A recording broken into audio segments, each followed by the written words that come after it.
Well, good evening, everyone, and welcome back. I know that there's some people in the other room that are still getting their A1C checks. How are you doing this week? I want to hear from you guys. Hanging in there. Okay. Anyone doing better than hanging in there? Making small changes. You know, that's really what it's all about. I have seen so many people come through and they say, well, I'm really not doing anything, but if they stick with the small changes. So we were at a program. It was actually a follow-up. So we were doing like a 4-month follow-up. It was 4 months. Usually we try to aim for 3 to 4 months after the program that we'll do a follow-up and get everybody back together. And this lady came in and she stepped on the scales. And she's, what? She was down 25 pounds. She said, yeah, but I didn't do anything. She says, I knew my clothes were getting looser, but I wasn't trying to lose weight. But she had changed her lifestyle, and her lifestyle was a healthier lifestyle. You know, you focus on having a healthier lifestyle, and oftentimes the weight or whatever will just go off. And so she was down 25 pounds. She says, I didn't do anything. And I said, but you changed your lifestyle. She said, yeah, but I didn't do anything. She meant I didn't go to the gym. I didn't work out. I didn't starve myself. I wasn't trying to lose weight. But your body will reestablish a normal new weight for you. You don't have to worry that you're going to wither away to nothing. You will establish a new weight, and you might be down 10 pounds, 20 pounds, 50 pounds. You know, it just depends on your individual circumstance as to what you are. But it's so exciting to see this happen. And this lady did not have diabetes, but she had come to our program to learn how to live healthier. And she had been following what we said, and here she is down 25 pounds. Well, you know, that's a nice wake-up call. I would take that any day, especially in today's society. And, you know, I was just sharing with somebody a little bit ago, diabetes is such a complicated disease. You know, we can concentrate on the high points. We can hit the high points in a program like this, but there's still so much more to learn. There's so many other causative agents, you know, and it may be something as simple as the food additives that are in the prepared foods you're buying. You're not thinking, you know, you're thinking, well, I buy whole grain crackers, but the whole grain crackers contain mono and diglycerides, or some other kind of emulsifier that'll make the fat mix with the water before they pour it in the mixture and make your crackers. And it has a pharmacologic effect. It causes increased insulin resistance. So there are a lot of things like that that are in our environment that are actually driving the diabetes epidemic. So, you know, if you're having continued issues, every one of you has my phone number on the back of your book. And I encourage you, if you still need help, you know, I am a health coach, and I can help you. You know, we can set up like a phone conversation appointment, and you just call in once a week, and we'll spend about 30 minutes reviewing how you've been doing the previous week, you know, listening to what the problems are, trying to identify what some of those unique issues are that have been causing you continued problems. And usually, if we can nail whatever that thing is, blood sugars are going to come right on down. I have seen people drop their blood sugars in 3 weeks from 186 to 126. And it's because we hit on the thing that was a problem for them, and once they corrected that, blood sugars came right on down. So there is a lot more that we can do still. So I encourage you, that is available, that we can help you out there. So tonight, we are going to be talking about gene expression. No, I don't want to get off on that yet. I want to know, how many people are noticing blood sugars going down? Okay, good. Yes, yeah, that's right. Because that represents a lot of work. You know, we need to celebrate these small achievements. Now, how many people are still getting your 50 grams or more of fiber? Okay, good. And it's good to see you guys back again. Okay, hello there. Yeah, previous participants in our class. So anyway, let's see. How about weight? How many people have lost 4 pounds or more since the program began? Yes, good. Okay. How many people, has anyone lost 10 pounds or more that's in this room? Okay, so let's go back to the 4 pounds. In a year, if you lost 4 pounds a month, how many pounds would you lose? 48 in a year. So can you continue what you've been doing for the last month or month and a half? Can you continue that for a year? And so take your weight loss and multiply it by 12, roughly. Or you can make it even simpler, multiply it by 10. And just get an idea of what you could do in the course of a year. And if you're going to be 30 pounds or more, that's like 85% chance that you will reverse, according to the statistics. That's pretty high chances that you're going to reverse.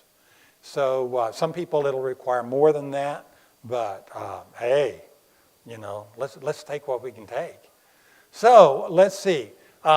Exercise. How many people are still walking 20 minutes after every meal and snack? Anybody? Yes. Okay, good. Those are the people. Yes.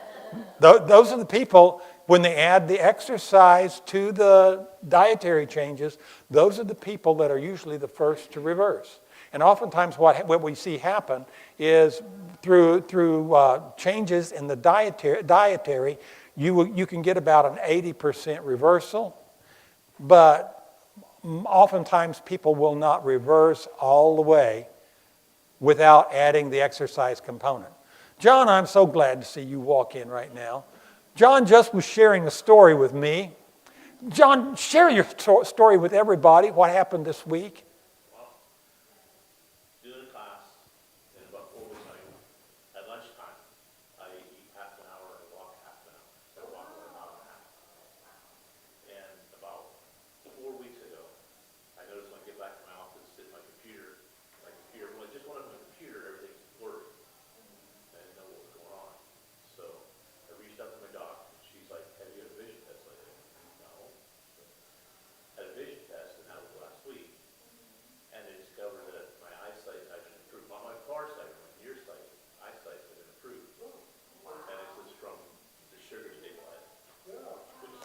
Isn't that wonderful? Now, for those of you that are online, just know that John was just sharing with us that he has been exercising. He eats his lunch for about 30 minutes, and then he goes out and exercises for 30 minutes. And when he comes back and sits down in front of his computer, the whole computer screen is blurry. So he reached out to his doc, and he went and had a vision test last week, and his eyesight has been improving. So his close-up vision has been improving, and it's because his blood sugars are improving as well.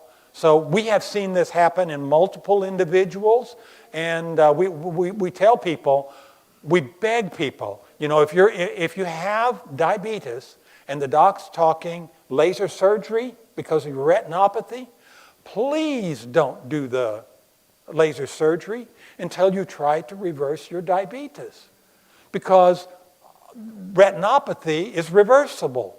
Dr. Stephen MD, I met him at a diabetes conference we were at, and he's an ophthalmologist that specializes in diabetes reversal. And so I talked to him about eyesight. I said, I've always heard that eyesight will change when, and it's one of the first things to change when people reverse their diabetes. And he says, oh yes, and it can be very dramatic. And so, Yeah, so we want to see those kind of changes, and if you're having those kind of changes, I'd love to hear about it. We had one gentleman that came through the program, and he went to his eye doctor for a routine exam, and his vision had improved so significantly that when he got his glasses, he said it was like having the first pair of glasses. You go up to a curb and you stumble because you can't really tell the depth of where it is. You know what it's like, those of you that wear glasses. So he was experiencing that all over again. But the other thing that he had is he had a pseudotumor in one of his eyes. And they did a scan in the doctor's office, and the pseudotumor was gone. Well, the doctor was reviewing the scans and whatever else, called him up a week later and says, I need you to come back into the office. I think there's been a mistake. And they brought him back into the office, and they repeated the scan. And the pseudotumor's gone. It's not there. He thought that maybe they had mixed up somebody else's scan and put it in his file, and he just wanted to be sure because he couldn't believe the pseudotumor was gone. But yeah, we see those kind of things happen. So, this is exciting. When you see those little things like that, blood pressure trending down, wonderful, absolutely wonderful to see those. Even if it's only a few points, that indicates that you're on the path to reversal. So, this is good stuff. So don't give up. Nobody probably will have reversed by this time, but you know what to do to reverse. Okay? So keep doing.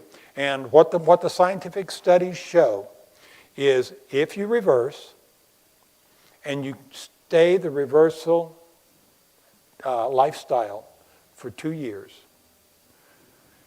then pancreatic and liver function return to normal. You have normal morphology, that means shape. You'll have normal shape of the liver and of the pancreas, and you will have normal pancreatic secretions. Now, we've been telling people for years, once you lose pancreatic function, you've lost it.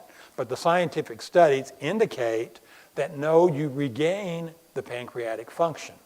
So I'll take the scientific studies, controlled double-blind studies. I'll take that and, we'll stand on that and we'll work toward that because, that's truer than somebody's guess. So anyway, so tonight we're going to talk about managing gene expression. Let me go to the next slide here. It says, that's my Bible quote of the night. I love the scriptures because the scriptures just have deep insights into some of these things. This says, and I, the Lord thy God, am a jealous God, visiting the iniquities of the fathers upon the children to the third and fourth generation of them that hate me, and showing mercy unto thousands of them that love me and keep my commandments. Now you might say, well, what on earth does that have to do with diabetes reversal? Well, I'm going to tell you in a few minutes. So don't forget this, please. Remember this, because that's important unto the third and fourth generations. All right? Let's have a word of prayer. Heavenly Father, I thank you for each person that's here. Thank you for the results that we are seeing, whether it be a wake-up call or whether it's just good news, progress, somebody heading down the right road. And Lord, I pray that you will continue to work in each life beyond tonight, that you will lead these people down a pathway that will lead them to better health and also a deeper relationship with you. Thank you for hearing my prayer in Jesus' name. Amen. Okay, so this program is for educational purposes only.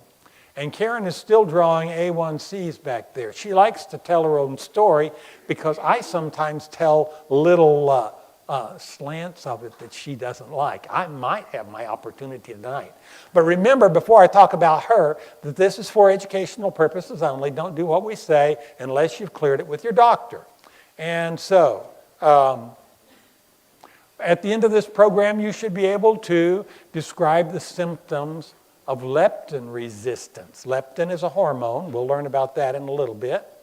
And you should be able to identify interventions that will reverse leptin resistance. I can tell you right now that about 99% of the people that have insulin resistance also have leptin resistance. So anyway, you'll state the way that circadian rhythms impact blood sugars. You should be able to define a branch of science called epigenetics and tell how that it affects diabetes. And you should be able to identify interventions that will promote your best gene expression. So we can actually impact the way that our genes express themselves.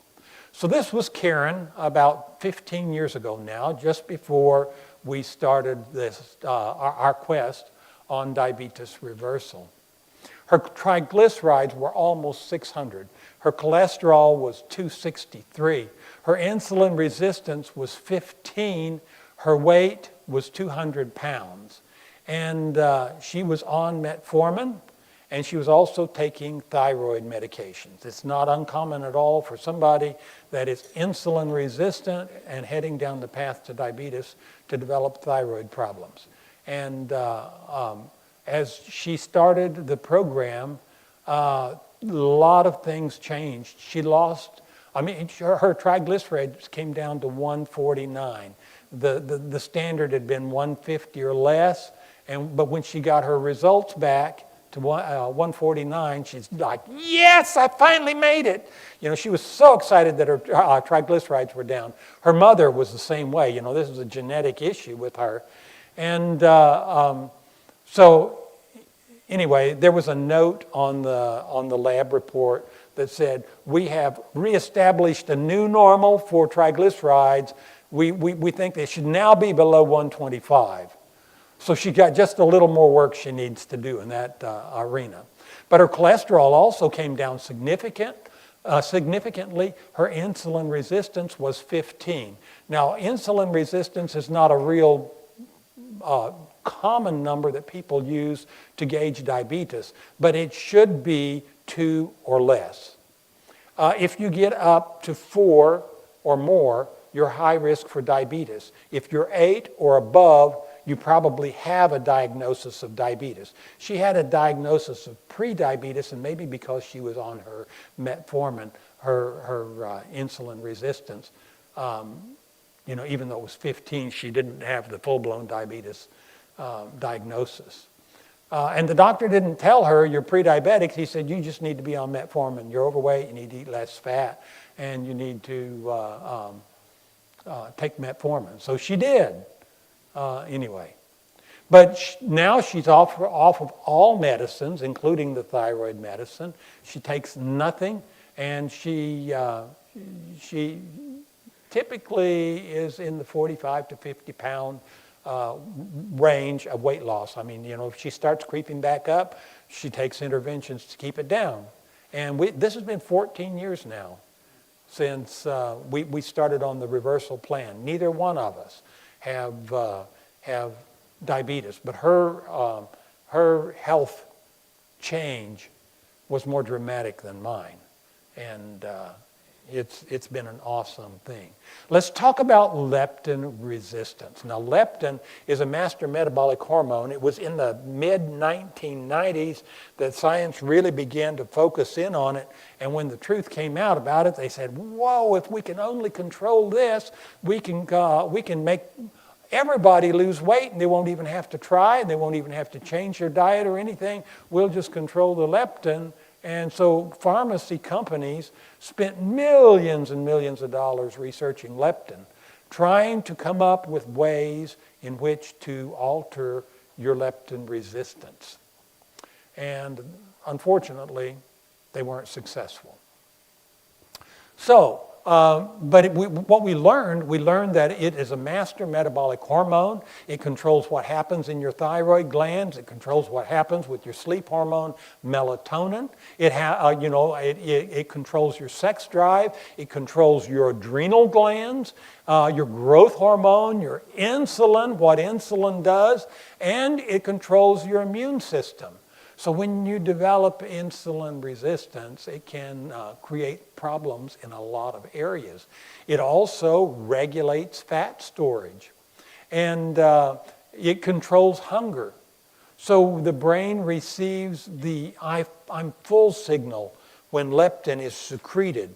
So when a person eats a meal, then toward the end of the meal, the fat cells of your body will release this hormone called leptin. When it goes to the brain says, I'm full, put down your fork.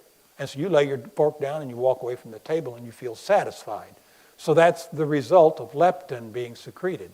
So the more fat you have, typically the more leptin you will secrete after a meal. So it helps control body size, and it actually acts as a starvation defense mechanism. If somebody starts losing weight and they lose fat stores, then their leptin levels are less, and so it signals the brain, you're not full yet, keep eating. And so a person will keep eating, and it'll make them gain weight. Let's look at it this way. This individual, they have adequate fat stores. That's represented by the yellow cells that you see up there. And so when you eat your meal, it gives off leptin. Leptin goes to the brain, and there's a portion of your brain that's called the hypothalamus, and it's what reads the leptin level. And so it reads your leptin level and says, hey, buddy, you've had enough to eat. Let's cut it off. Put your fork down. So you lay your fork down and you push back from the table. I mean, that's what normally happens. And you have a balanced metabolism. You'll have a normal appetite. In other words, you get hungry when it's mealtime, but you eat, but you get satisfied and you push away from the table and you don't overeat, and normal body size is typically maintained and whatever else. When a person is in a starvation type situation, though, you lose a lot of your fat stores. So your fat cells are smaller, and oftentimes they're fewer. And so when you eat the meal, only a little leptin is given off. But the brain says, look, you're just not getting enough to eat. So it throttles back your metabolism so you don't burn as much stuff. You can sit on the couch, but you're not going to be as active as you were. And some of these people in a starvation situation, they can get by with eating as little as 500 calories a day and not lose weight. So, these hormones really do have a lot to do with how you feel. But on the flip side, if your leptin levels are low, you're going to have a voracious appetite. When food's around, it's just like, stand out of the way, I'm going to get some of this.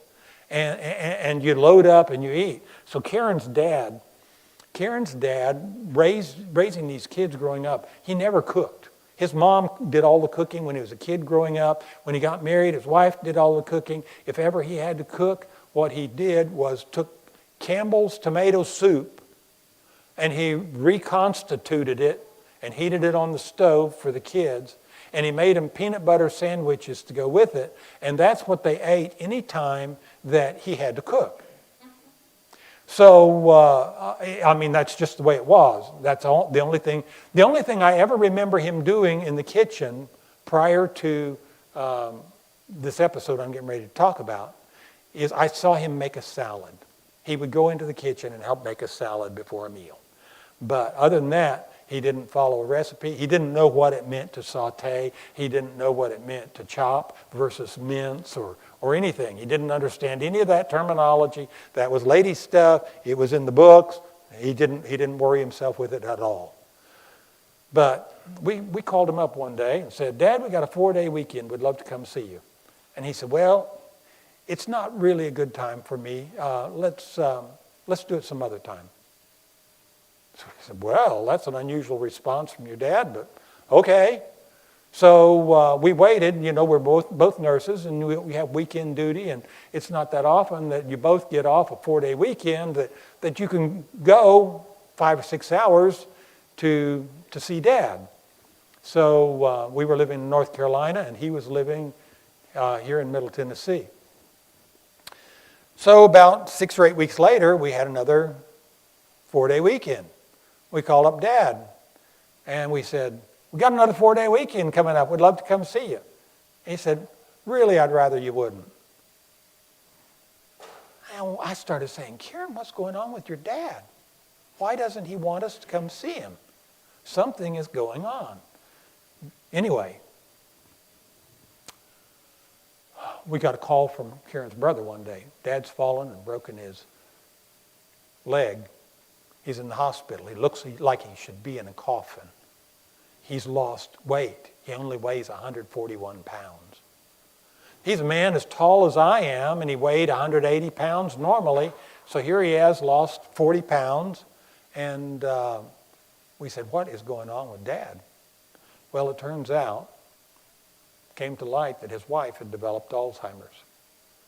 And they didn't want anybody to know. They were embarrassed that she had Alzheimer's. And Dad didn't know how to cook. And so he couldn't entertain guests. And so he'd really rather not have anybody come over because he didn't know how to cook. And he was embarrassed to tell them, well, my wife's got Alzheimer's. She can't cook the recipe. She starts on this page and forgets she's doing this recipe. So she comes over here and she does part of this one. Then she goes back over here and she adds the salt twice or whatever. And the food that she cooks, the dogs won't even eat. So, that was the situation he was in. So he watched television until he learned how to make a tofu patty on television. It looked nasty, but that's what he made, and he learned how to bake brown rice in an oven on television, and so he would do that. We went to his house. When we walked in the basement, downstairs on the wood cook stove, what do you think I found? A case of Campbell's tomato soup. 7 years later, when he passed away, that case of tomato soup, that same case is still sitting on the stove downstairs. He was so tomato souped out, and I don't think they ate another can of tomato soup, period. But Karen taught her dad to cook. At 72 years of age, he came into my workplace where I was working holding up a bag that had cookies in it. The first cookies he had ever made in his whole life. He was so proud of those. But Karen came and started cooking for him and teaching him how to cook. And he would sit there at the table and he would eat and he would sweat profusely. He'd pull a handkerchief out of his pocket. He'd wipe the sweat off his brow. He'd load his plate up again and again and again. He'd eat usually 3 platefuls of food at a meal. I have not seen anybody outside of a teenager eat that way. In fact, if you put him in a contest with a teenager, he probably would beat the teenager. But I think what was going on with him was simply he was starving. He was in this kind of mode, and his hormones were telling him, you need to eat. And within about 3 months, he gained about 15 or 20 pounds back. And so, that's what you would expect.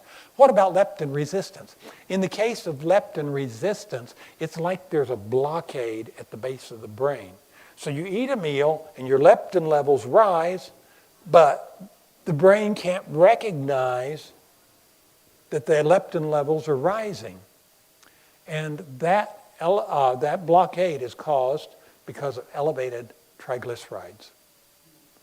And those elevated triglycerides prevent the brain from recognizing that you have too much leptin.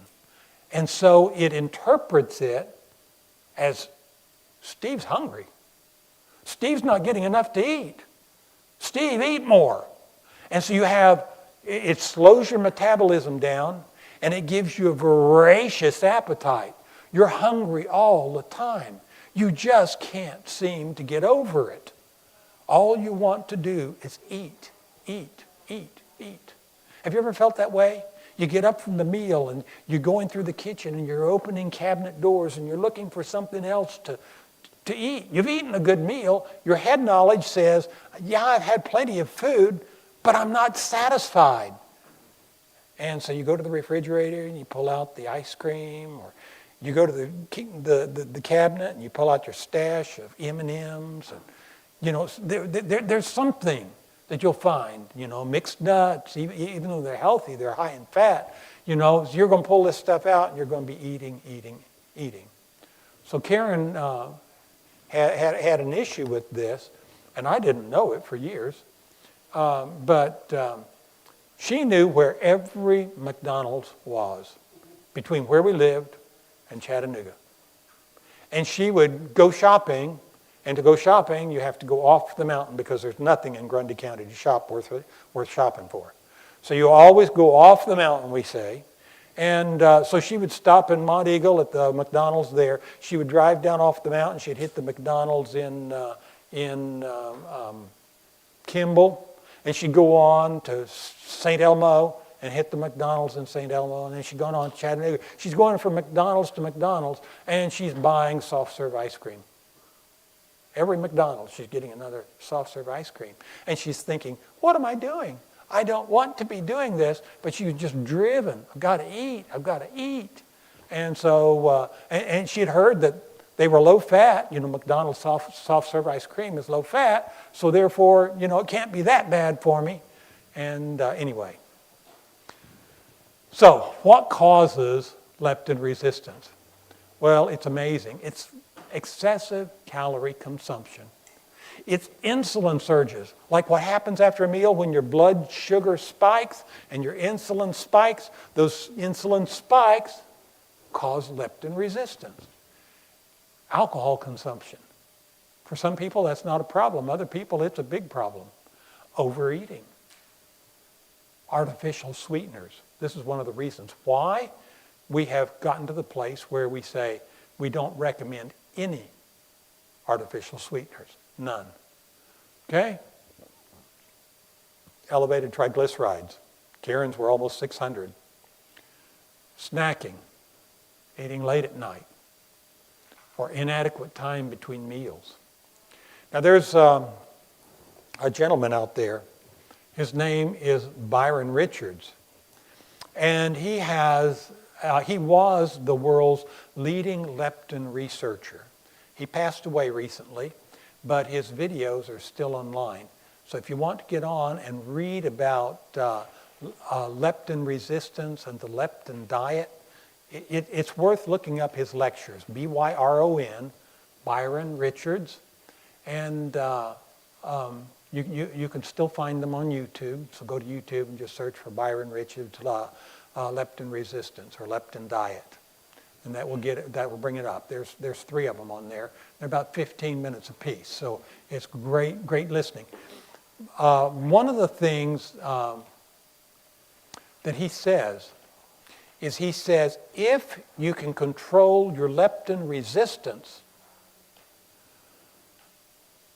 you can eat the exact same thing you were eating before, and people will experience a spontaneous weight loss. In other words, the hormones, because the hormones are reacting differently inside your body, now you're able to eat the foods that you've been eating all along, but you are eating less because your hormones are telling you to eat less, and you will spontaneously lose weight. Now, what it requires is that you have to have at least 5 to 6 hours between meals. When you snack, it's like you're throwing a whole bunch of switches in your body. And those switches are hormonal switches. You put something in your mouth, even if it's a flavored chewing gum, you put that in your mouth and you're triggering a hormonal response. You're saying something sweet is being eaten. Chewing gum. Lemon water. We're eating something. And so your body begins throwing these switches, and it confuses the rhythm of the hormones in your body. So if you will only eat 2 to 3 meals a day with 5 to 6 hours between the meals, you're high fiber now. So, you're eating 50 grams of fiber or more a day. And if you eat that, then 5.5, 6 hours later, you're about ready for another meal. You eat that next meal, then you go until the next morning. You can do that, but no snacking whatsoever. No flavored water, no chewing gum, no candy bars, no bags of chips in between meals, nothing except pure, unflavored water. And then avoid high-fat, high-fructose combinations, because that also causes those insulin surges and other things, and will cause you to have it will cause you to have insulin, leptin resistance rather. And you need to avoid sweeteners that are high in fructose. So try to gravitate to the other ones. You learned what they were. You get the natural sugars, like you use the whole plant-based foods as sweeteners, like your dates or pineapple or other things that are really sweet. And you can learn some amazing desserts that are using those kind of sweeteners. And then if you're going to use a concentrated sweetener, make it something like honey or molasses or pure maple syrup. The expensive stuff is the right stuff. So you want the pure stuff, not the artificial stuff, because it'll be sweetened with high fructose corn syrup. But when a person does this, it's about timing more than anything. You're going to feel terrible for 3 days, typically. It's about 3 days it'll take you to reverse your leptin resistance. But try to space out between your meals. Absolutely no snacking.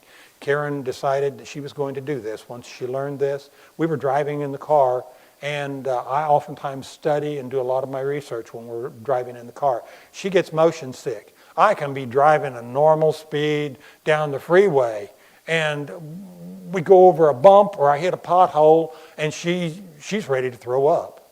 I mean, she's so sensitive to anything. She needs to see everything and be in control, be behind the wheel, or she gets motion sick. So you can't put her in the back seat. It just doesn't work out, guys. You're stopping so she can toss her cookies. But anyway, so she drives, and it gives me opportunity to study. And so that's where she heard the videos by by Byron Richards. She learned about this, and once she did, she decided, well, I've got to do this. And so she waited until I was working a 3-day stretch at the hospital, Sunday, Monday, Tuesday. And first day, she did a lot of pacing. It wasn't too bad. By mid-afternoon, she's really feeling anxious. She just feels terrible. But it's just like, I've got to press through with this. And she prayed all day long, Lord, please help me do this because I want to reverse. She says, I'm sure that my problem is a leptin problem. And we didn't test her leptin level. You have to know that. It wasn't tested, but she said, I think this is my problem, and I'm going to try to get through with it. And so she started doing this. Second day, she wrote columns for a couple newspapers, and she had deadlines to meet, 10 o'clock. She had to have her articles ready and submitted to these newspapers. And so she's working through that, but then she just pacing the floor like a caged animal. She just is feeling terrible. I've got to eat. And finally she says, liver, you got to give up a snack. I mean, I've just got to have something to eat. Anyway, she went all day long, didn't eat anything. Didn't eat when I came home from work or whatever. She went to bed that night, but Tuesday morning, she woke up and she says, I knew something was different in my body. She said those urges, that craving, everything was gone. And she started having normal responses. She went on to lose 4 pounds that week. And it was just because we believe the hormones were changed. They worked for her. And it works, she's told her story many times. And it used to be we told this on the fourth night, and invariably we come back the fifth night, and somebody will come to her and say, I did it. I did it. She knows what it means. Because over and over. We had one lady, she was probably 50 pounds overweight. She came to unlock the church. We were holding a seminar like this at a Methodist church, and she came to unlock the doors every night for us. And she stayed and listened to the lecture. And she said, when we hit that part of the lecture, she said, that's my problem. That's my problem. I'm just like that. And she went home and she did the same thing, came back the next week. Boy, she had lost several pounds. She felt great. She no longer had those cravings to eat. They were gone. And she felt so much better. She went on to lose about that 50 pounds. And at her home, they were feeding a family of 4 on $125 a week. They were on a tight budget. And she said, I can't eat healthy. And I said, check it out. Go to the grocery store and try. I said, most people will find when they go to the grocery store and they try to do whole plant-based foods, they can eat better, more nutritious foods for less money. She went to the grocery store and she started feeding her family on $100 a week, not $125. And she lost a lot of weight. She became an active member of the health council. She started chairing subcommittees. I mean, it was just so exciting to see. So anyway, works for a lot of people. Now, what about circadian rhythms? Almost every living organism on the planet operates on circadian rhythms. It's a diurnal rhythm, a day-night rhythm.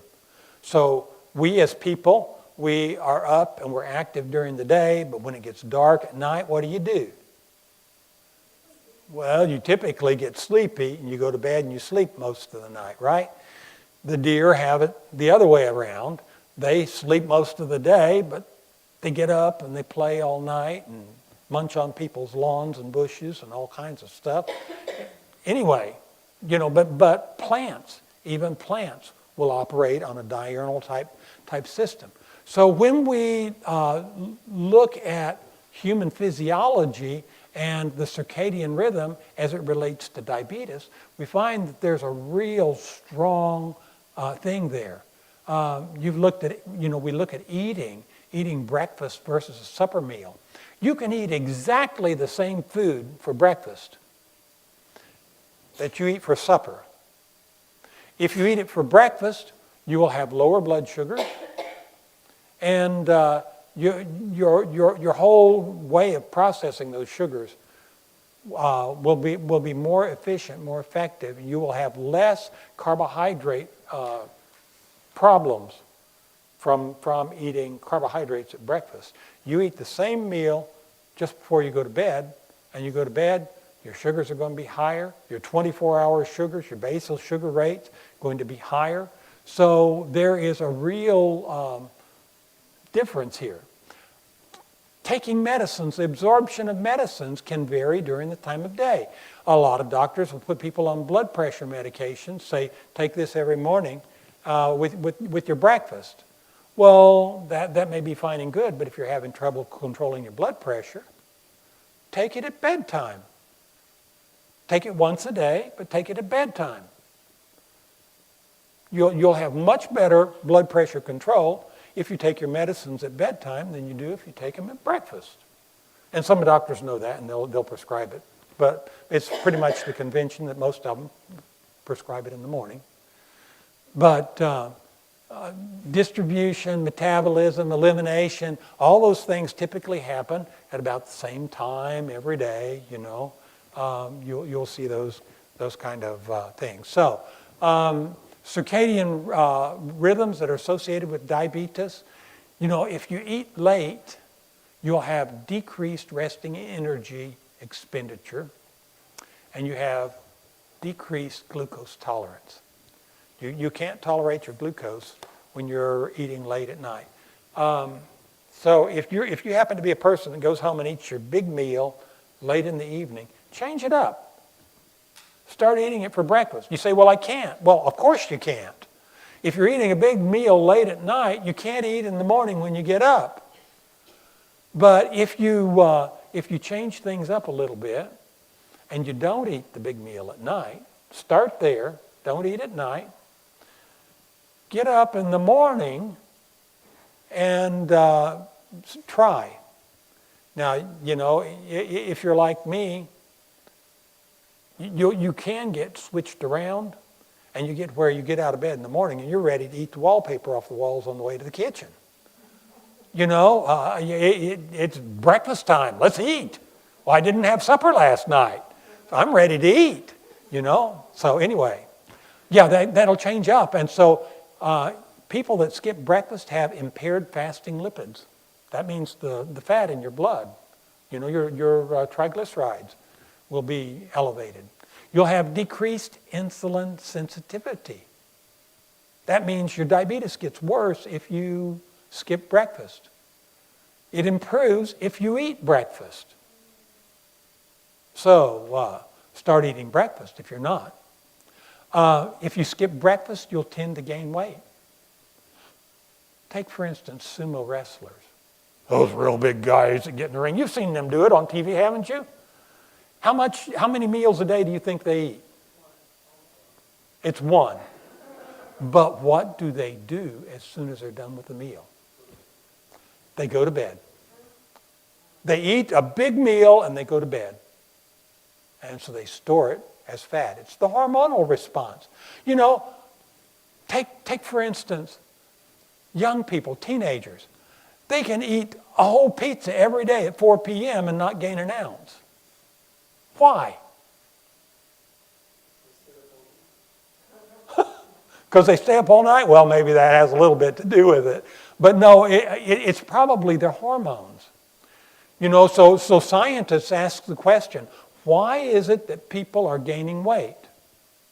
Are they gaining weight because they eat too much? Or are they gaining weight because they're growing? And I submit that they're gaining weight because they're growing. The evidence seems to indicate that they experience hormonal changes because of the time of day that they're eating or because of food additives or other such things. And so it's forcing their body hormonally to start growing. So when you're growing, what do? Then you eat. And you store the food as fat. But we can control how we store the food. We learned how to do some of that before. Not walking and eating your fiber foods first. And what else did we do? We walked for 20 minutes after the meal, immediately after the meal, to help control the insulin level, to lower that down, so you handle your sugars differently. It's not to lose pounds that you're walking there. It's to control the hormones. It's so you will stop expressing your hormones in a way that's going to make you grow, and then it makes weight loss possible. So skipping breakfast leads to weight gain and significantly increased risk of type 2 diabetes. So many people that have diabetes don't eat breakfast. So let's change that up. An increased 24-hour blood glucose is going to be higher if you skip breakfast. So a lot of people, they're trying to control their blood sugars so they don't eat breakfast. It's a wrong idea. And unfortunately, there's a lot of healthcare providers that don't know that. So they drive you down that path. Well, you hear people say, well, it's just my lot. My mother had diabetes, and my aunt had diabetes, and my nephew has diabetes, so it runs in my family, and that's my genetic heritage. Well, it's true, all diseases have a genetic component. But we started studying identical twins, and one of the things we learned when we studied identical twins is they can have the exact same genetic component, but on the one hand, you can have one that develops cancer and the other one that remains cancer-free. And you have to ask why. What contributes to one getting cancer and the other one not, when they have a genetic predisposition for cancer, obviously. You wouldn't get cancer if you didn't have a genetic predisposition. Why is it that one will remain lean and another one becomes obese? They're identical. They were the same cell until the cells split apart in utero. Okay? Diabetic, one will develop diabetes, another one remains diabetes-free. So we knew that there's something outside of the genes that control the way the genes express themselves. And so it developed as a new science. It's called epigenetics. Epi means on top of, or in addition to, and genetics means your genes. So factors on top of the way the genes work is what we call epigenetics, and it's a new science. It was first reported in the public way. We knew it in the research laboratories, but we hadn't reported it publicly until 2010. This Time magazine came out. Why Your DNA Isn't Your Destiny. And it was just a landmark article. Randy Jertle was heading up the genomics laboratory at Duke University. And he had his laboratory assistants studying agouti mice. Now, they are yellow mice. They become obese. They have they will rapidly gain weight, they develop diabetes, they develop heart disease, and they typically will die prematurely of cancer. So they said, well, let's see if we can somehow change the way that the genes of the mother express themselves. Let's see if we can do it by altering the mother's diet. And so they altered the mother's diet and fed her a special nutritional supplement, and when she had offspring, the offspring were normal appearing. They looked like regular mice. They were brown instead of yellow. They had normal body size. They did not gain weight rapidly. They did not develop heart disease. They lived a normal lifespan. But when they tested the genes of the mice, what they discovered was that they had the same agouti gene. And so even though they typically, an agouti mouse would typically have agouti offspring, this time they had normal-looking offspring, and they were slender, and they were brown, and no cancer, no diabetes. They lived a good, long life. And so they had to ask themselves, why? And what they discovered was the only thing that had changed was the mother's diet. And they ultimately identified that it was a toxic diet that in the first place had caused the agouti mouse to express those genes. And so by changing and giving the mother mouse this special nutritional supplement, it caused a difference in the way the gene expressed themselves in the offspring. So what we learned from that is you can have the same genes but different expressions.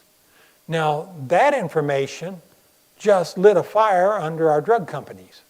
And in the next 4 or 5 years, they spent millions and millions of dollars in research trying to discover ways that they could alter the gene expression, epigenetic gene expression, and use that as the mode of action for their drugs. And last time I looked it up, there were 13 drugs that were already on the market that the mode of action is to alter gene expression. And well, what we found out, or what we have found out as we've researched, is that you can play an active role in how your genes are expressed, and these have an impact on your offspring. Now, you may remember the name Dean Ornish. Dean Ornish became very popular around 1990 when, as a young cardiologist, he documented that you could actually reverse cardiovascular disease. Now, I worked for 7 years in cardiology, and we used to teach every patient that came through the door. We would teach them about a healthy heart diet, but we'd teach them, once you have cardiovascular disease, you're always going to have cardiovascular disease. It's irreversible, but if you live a heart-healthy diet, you can slow the progression of the disease. Okay, that's what we taught them routinely. Dr. Ornish came along, and he took people that had already had a cardiovascular event, like chest pain, heart attack. They'd taken them to the cath lab. They had documented they had blockages in their arteries. And he put these people on a special program. And in the special program, he put them on a plant-based only diet. He put them, assigned them moderate exercise that they were to do every week. They would have a method. They used yoga exercises as a means for stress management. And then they did weekly support meetings to keep people on track. And there were a couple people that in the subsequent 30 years died. But other than that, the people, when I wrote this program, most everybody that had the event 20 years later was still alive, and they were cardiovascular disease free. He took them back a year later to the cath lab. He repeated the heart catheterization, and their arteries had completely opened up. There was no cardiovascular disease at all because they had changed their lifestyle. And so that's how he first made his splash. Well, Ronald Reagan in, I think it was 1989 or around there, he enrolled the United States in a multinational, huge scientific plan to map the human genome. And they said it would take between 50 and 60 years to be able to map the human genome. They did it in just 13 years. And so by 2003, they had already been able to map the human genome. And by 2008, Dr. Ornish said, let's see if we can somehow cause the genes that are causing prostate cancer to change their expression. So they took men that had opted out of conventional treatment for prostate cancer, and they recruited them to a program, and they found 30 men that they enrolled in a 3-month lifestyle program. And they did it the same way that they had done their study 18 years before. They put them on the same kind of program to see if that program would actually alter their gene expression. What they found was just nothing short of phenomenal. Because at the beginning of the program, they tested every man's genome, and at that time they knew of 453 disease-promoting genes. And they discovered that all 453 of those disease-promoting genes were active in these men. But they knew about 48 disease-preventing genes, and all 48 disease-preventing genes were inactive. So they put them on this 3-month lifestyle program. At the end of 3 months, they tested their genes again, and what they had done was an exact flip-flop. They turned off all of those disease-promoting genes, and they turned on all the disease-preventing genes. Now, how many diseases have a genetic component? All diseases have a genetic component. And if we now know a lifestyle that will turn off all of the bad genes and turn on all the good, why aren't we doing it? Karen and I sat in a big diabetes convention. It was Together on Diabetes. We did a poster presentation down there. It was the heads of all kinds of diabetes things. You know, diabetes educator. We sat at the table with the head of the Diabetes Educators Association. We were there with the leaders from the CDC. We were right across the street from the CDC, you know, at this big convention we were at. And they stood up front and they said, we now know what causes diabetes, and we know what we have to do in order to reverse diabetes. But it's like turning a ship. They said it'll take 30 years to do this. I says, we don't have 30 years. Because how many people are going to die from diabetes in 30 years? How many people are going to have their legs amputated? We've got to do something. We've got to educate the public. And so, we've just for the last 14 years, we've done diabetes education because of this. We know what we can do, and so we have to do it. Can everybody do it? Sometimes it's really hard. We get used to doing things one way, and how do you change? You keep relapsing, whatever. Don't give up. Keep trying. That's the name of the game. Keep trying, guys, because it does work. Lifestyle. It turned off all the bad genes, turned on all the good. That means there's hope for all the people that are battling diseases that have genetic predispositions. That's all diseases. There's hope for people in all diseases. In fact, I do another series of lectures, and that series of lectures, we start identifying some of those, neurologic diseases. There's a great book out there if you want to read about diseases. Read the book Fiber Fueled by Dr. Will Bulsiewicz. You can get it on Amazon. You can have them mail it right to your house, and it's a fantastic read. He talks about reversing diabetes, but he talks about reversing all kinds of other diseases. This guy is he's on the top of his game. He's probably one of the nation's leading gastroenterologists. He presents at medical conventions all over the world, and he does this program. It's called,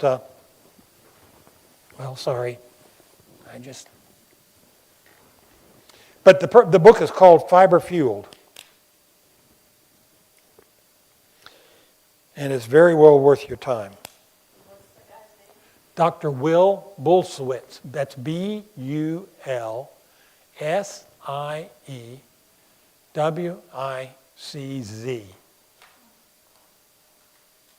Yeah, they forgot to put the right vowels in that word, that name, I think. Anyway, but Dr. Will Bulsiewicz. Anyway, the best approach is to try to optimize your epigenetic potential. Well, the basis of epigenetics are this.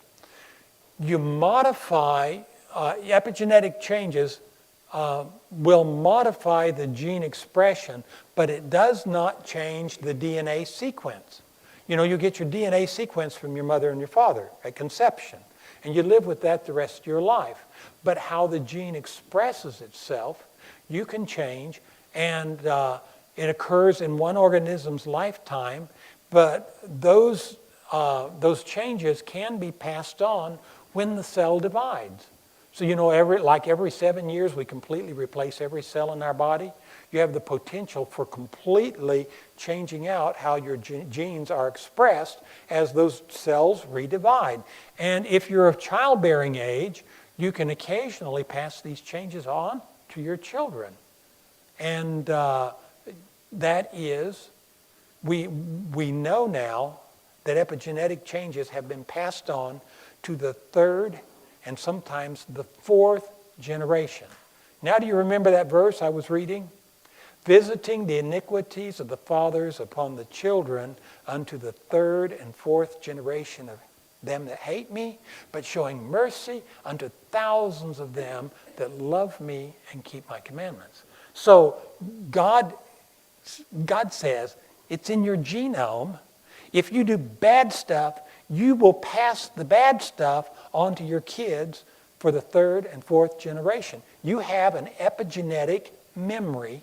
Your cells have an epigenetic memory, and they can remember these changes of gene expression, and they can pass them on sometimes to the third and fourth generation.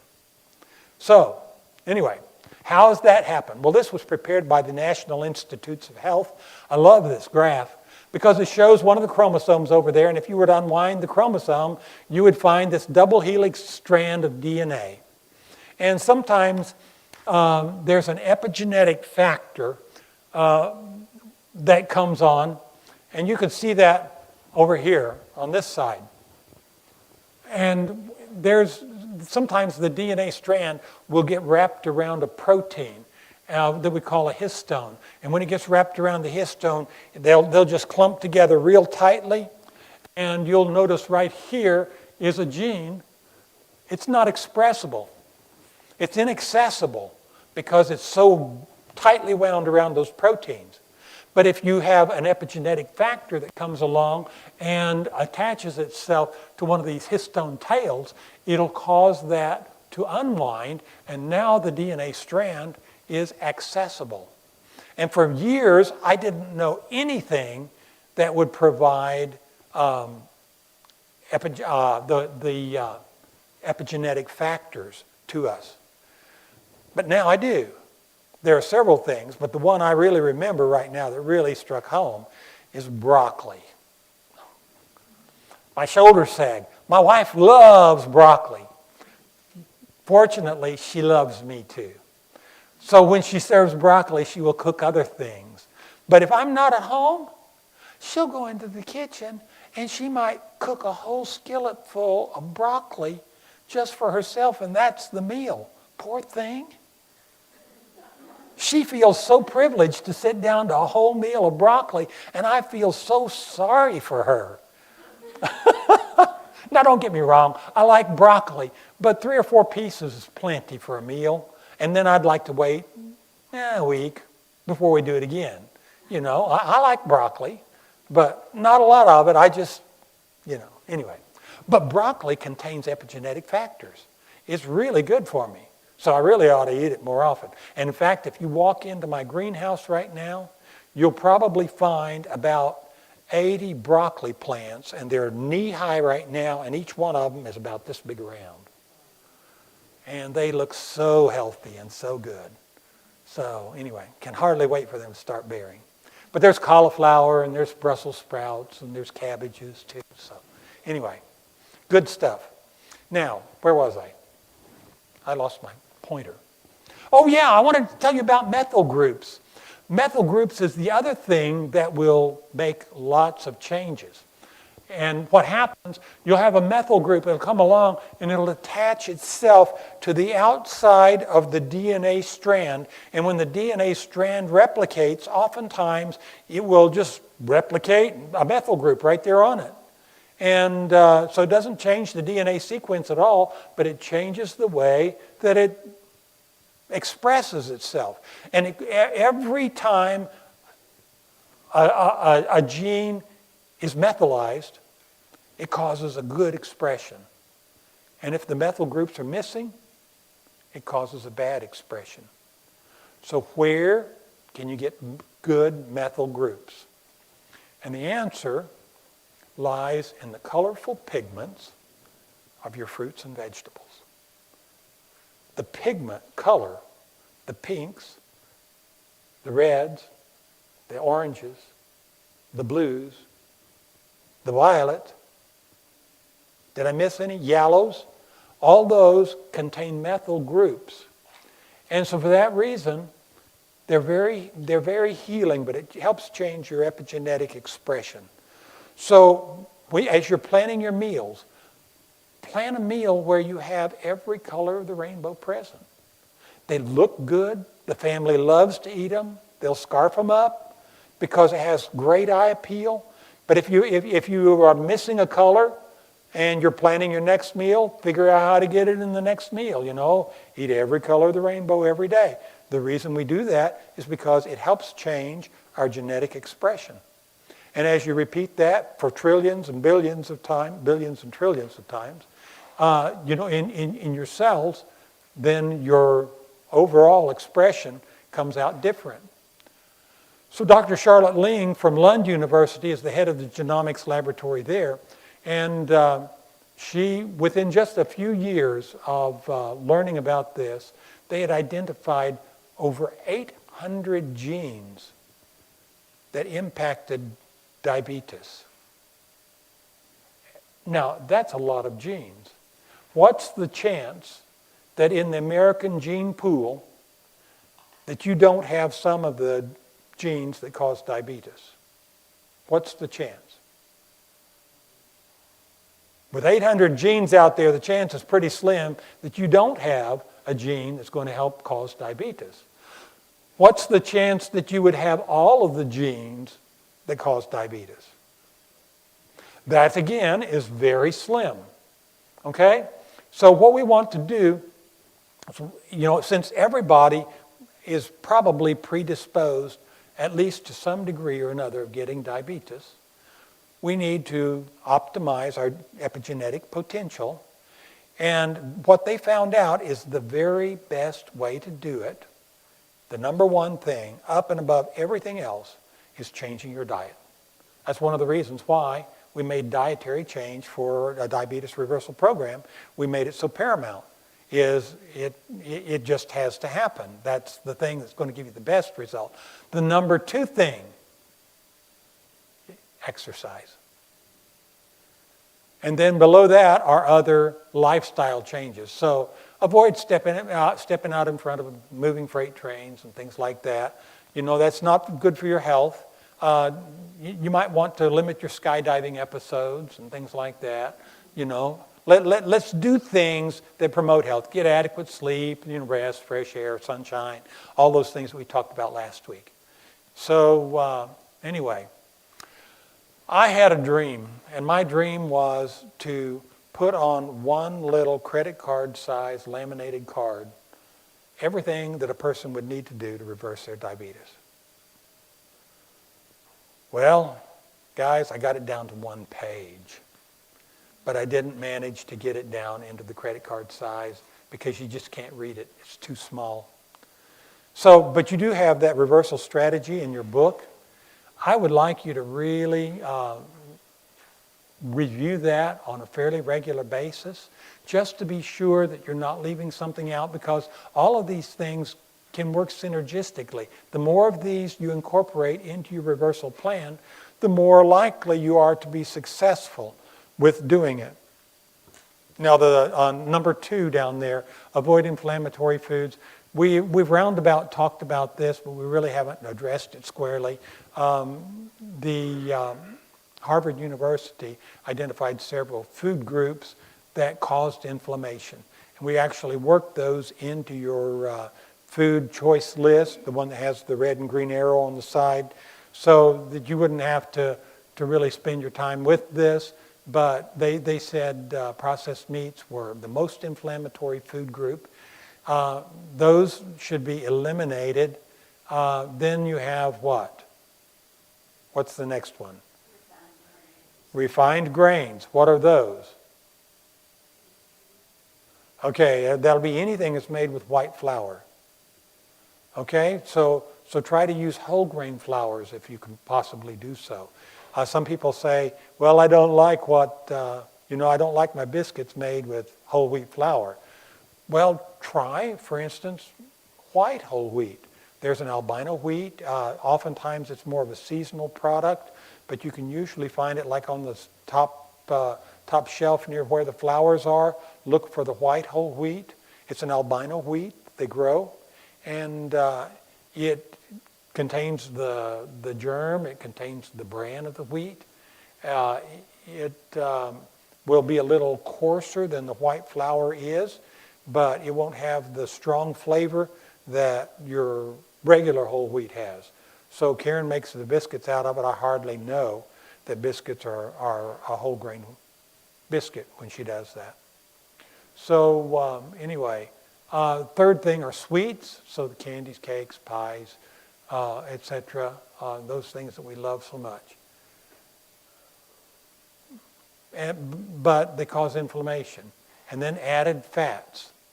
And finally, diet sodas. Those are in the inflammatory food groups. So things that, as much as possible, you should avoid. Now, I know we all live in a real world, right? Sometimes it's not possible to avoid those things. Somebody invites you over for dinner. What are you going to do?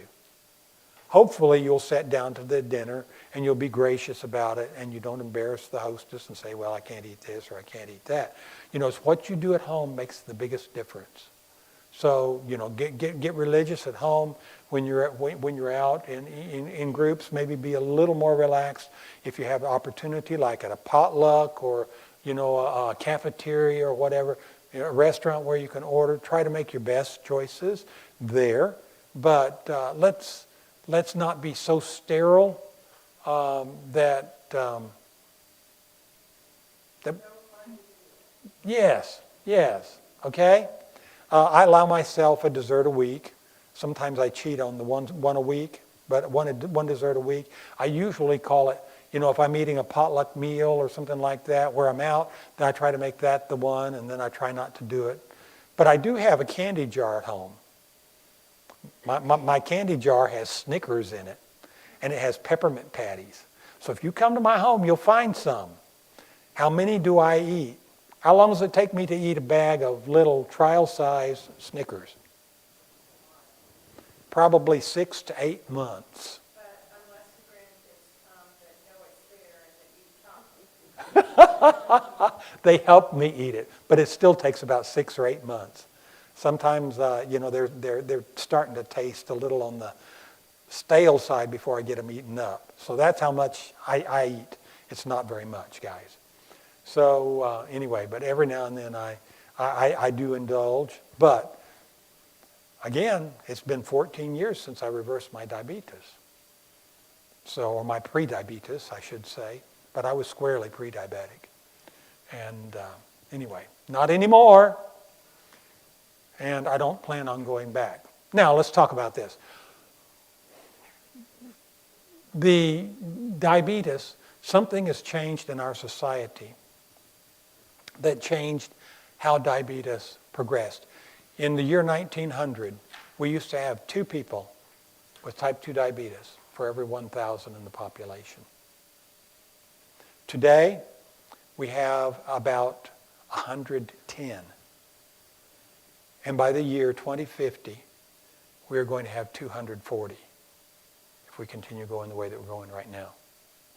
We've got to make some lifestyle changes. Anyway, but it's the standard American diet. In scientific literature, they just abbreviate that as SAD. That's what causes diabetes. And it causes you to have high blood sugar. And when you have high blood sugar, you're going to have high insulin levels, which are going to result in weight gain. And on the other hand, when your blood sugar gets high, you're going to feel lethargic. And if you feel lethargic, what are you going to do? You're going to lay on the couch. That's right. So you're going to have decreased level of activity. So it happens to be that insulin is one of 4 hormones that regulate hunger. So if your insulin levels go up, so does your hunger. And when you're hungry, what do? Sure, you're going to eat, but you're probably going to overeat. And that leads to more elevated blood sugar. Well, this is not real simple either. As you gain weight, you start gaining weight in your liver as well, because once the muscles fill up with their quota of fat, it's going to send it downstream, and the body starts storing it then in the liver and in the pancreas. And that causes, when it happens in the liver, it causes insulin resistance. And as you become insulin resistant, you're no longer able to move the sugars out of the blood into the cell effectively, and so your blood sugar continues to rise. And then you also, 99.9% of the people that have insulin resistance also have leptin resistance.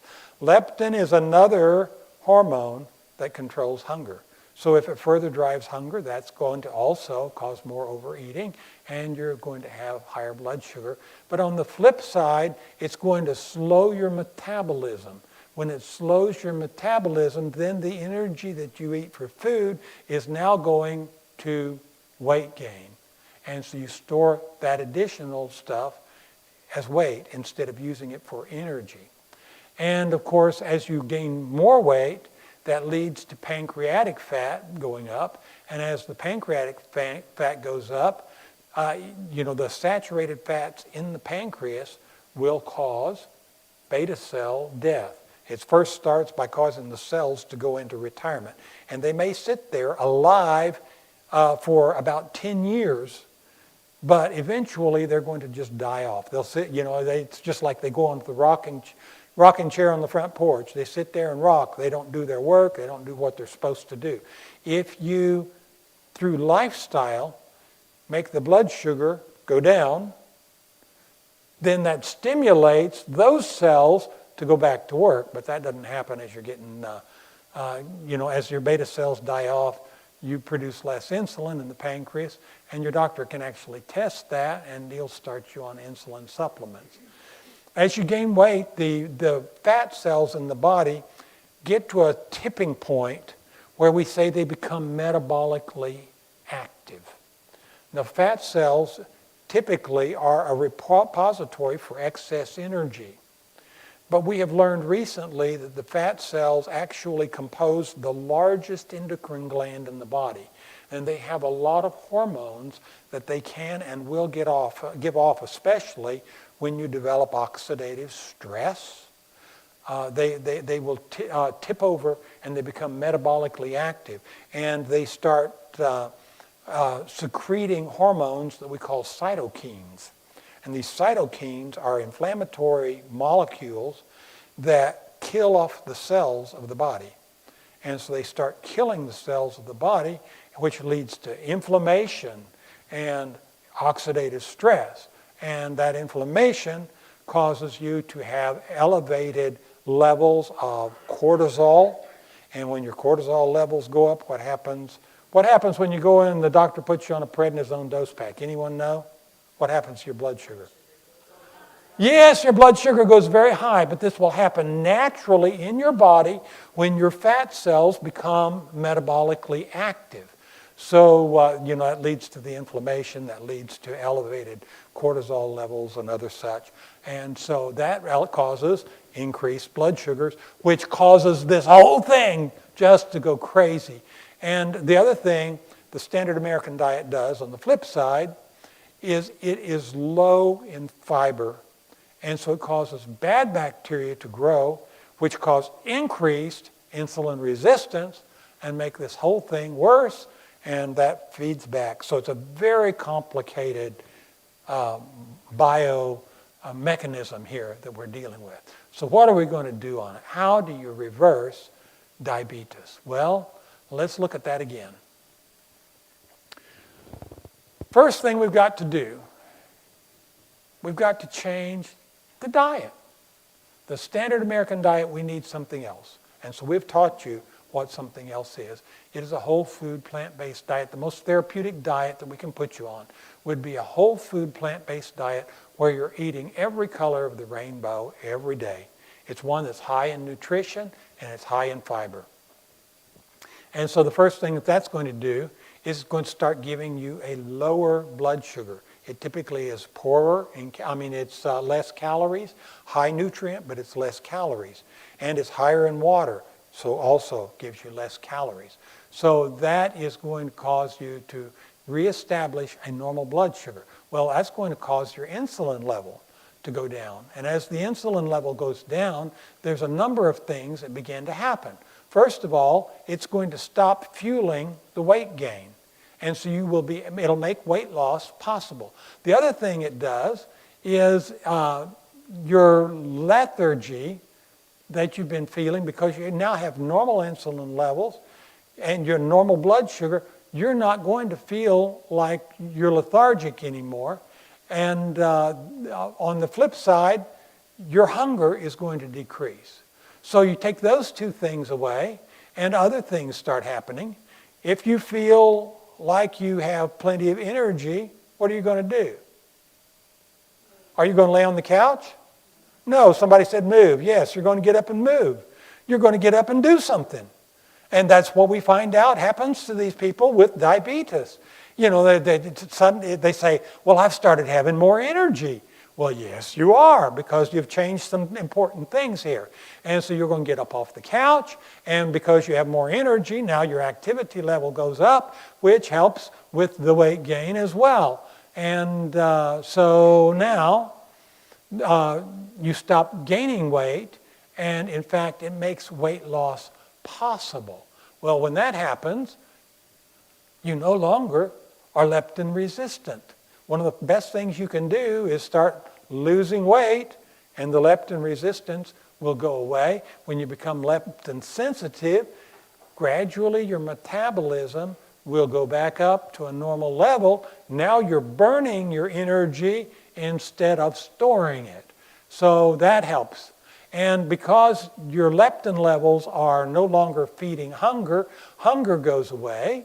And now, because you're not hungry anymore, you stop overeating. And so blood sugar further returns to normal. And because your weight is going down now, your cells stop becoming metabolically active. So it stops feeding inflammation, and that further returns the blood sugar to normal. Typically, you're doing intermittent fasting as you do this, and that's one of the fastest ways you can reduce liver fat. And because you're reducing liver fat, and it's going to decrease insulin resistance. But you've also, at the same time, you're eating more fiber. And the more fiber begins feeding the better bacteria, and those better bacteria will get rid of the insulin resistance. And when you become insulin sensitive again, then now you're tolerating carbohydrates like you couldn't do before, and a bunch of stuff begins to change. So your insulin levels have become normal, and you also will decrease your pancreatic fat. Takes longer than anything else. It's one of the last things to disappear. The cells that are sitting in the rocking chair getting ready to die go back to work again. They start producing insulin, which further returns your blood sugar to normal, and there you go. Your diabetes is reversed. So Karen, I'd like you to come up and just tell about one of our participants.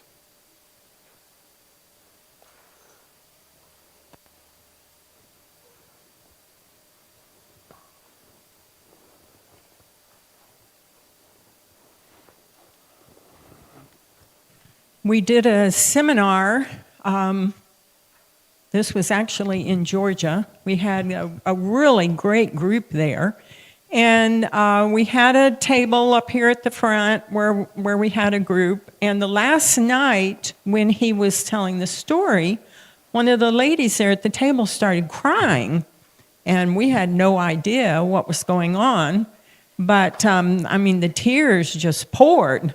Well, afterwards she came up and she apologized and she said, I want to tell you what happened and why I'm crying. Several months before we came to their community to do the seminar, she was out walking on the track with a friend there in town. And a person came running past them. And then the person turned around and came back and looked her right in the face and said, are you a diabetic? And she said, well, yes, I am. She said, the Lord just impressed me that he's going to heal you. I said, okay. So she goes home, and the next morning she gets up and she checks her blood sugar, and it was 200. She said, Lord. The next morning she checked her blood sugar, and it was over 200. Like, Lord. And this went on for about a month. And she said, well, this is crazy. And so she forgot about it. Well, she heard about the seminar. She came. She participated.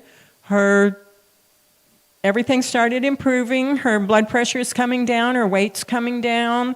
Her blood sugars are coming down. And the last meeting when he went through this, it's like the Lord said, I told you I was going to heal you.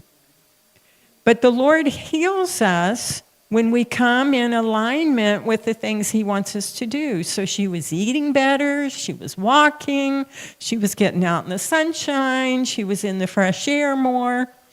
She was doing things to decrease the stress in her life, and the Lord was rewarding her efforts, and she was getting better.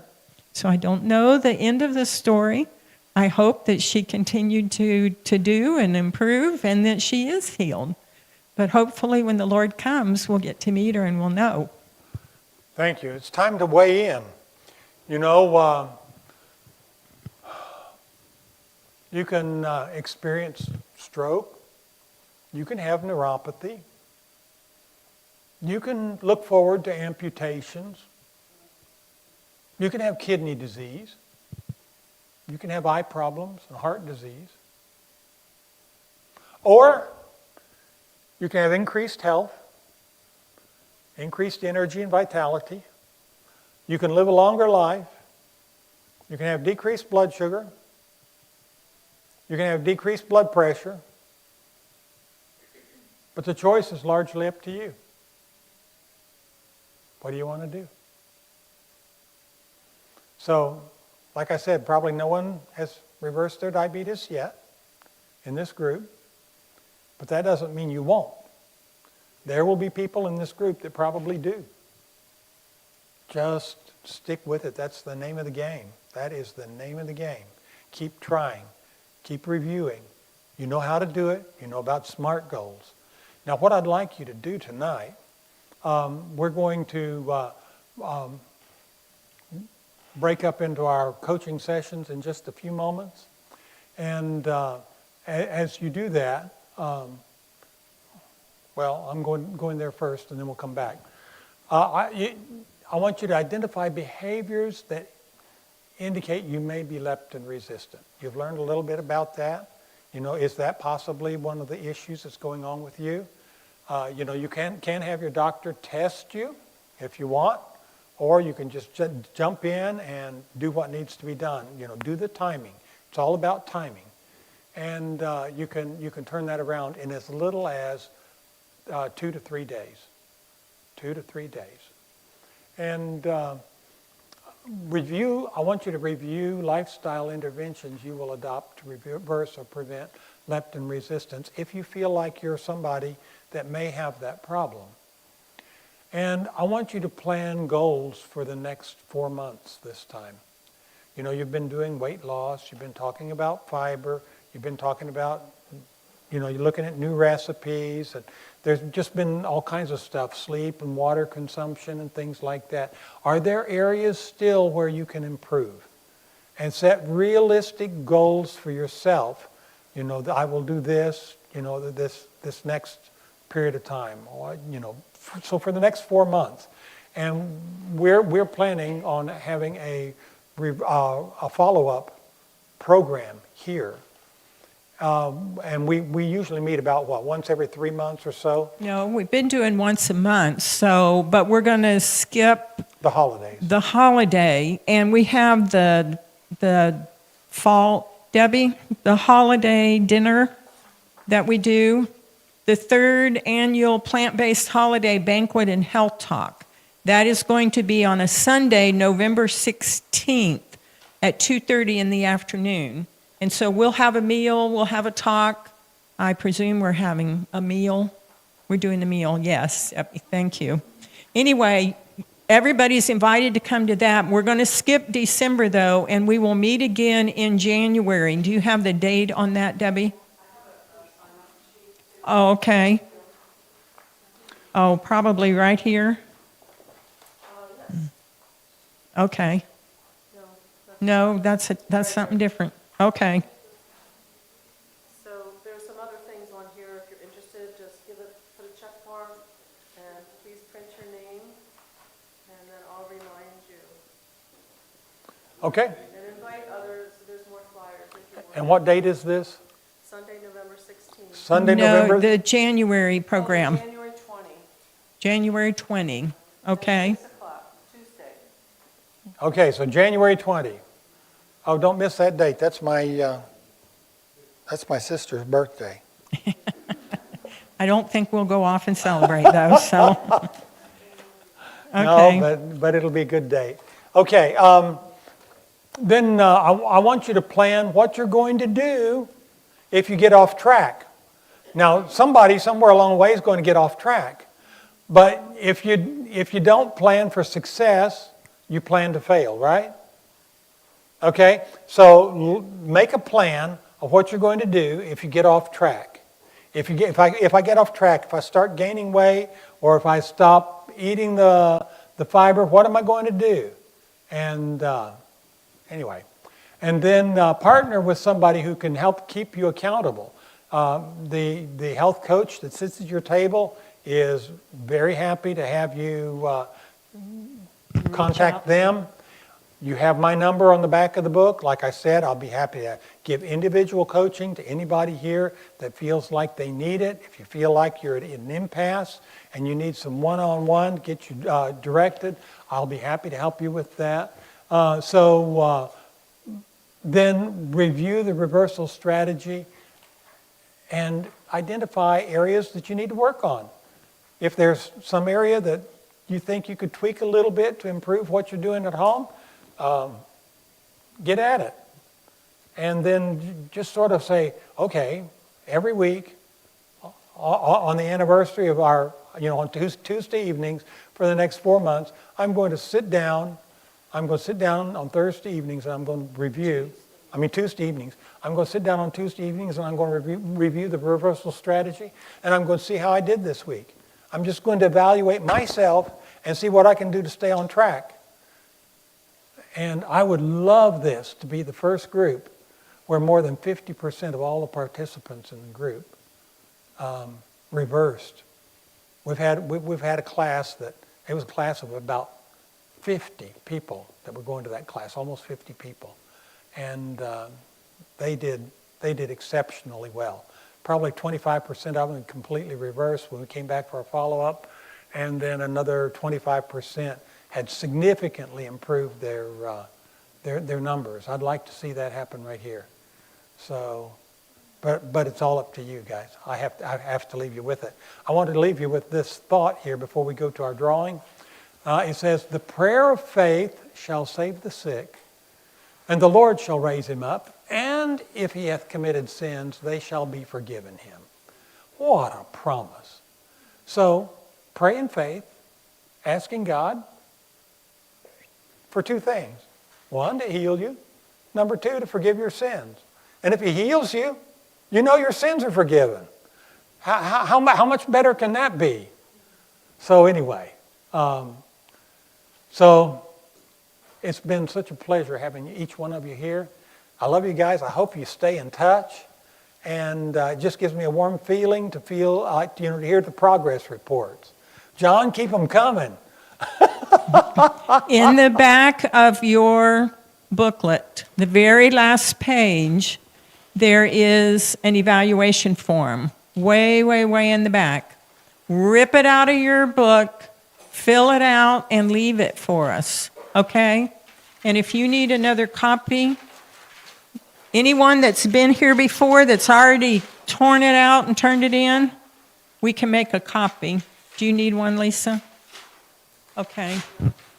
All right, Debbie, I can do it while you do the drawing.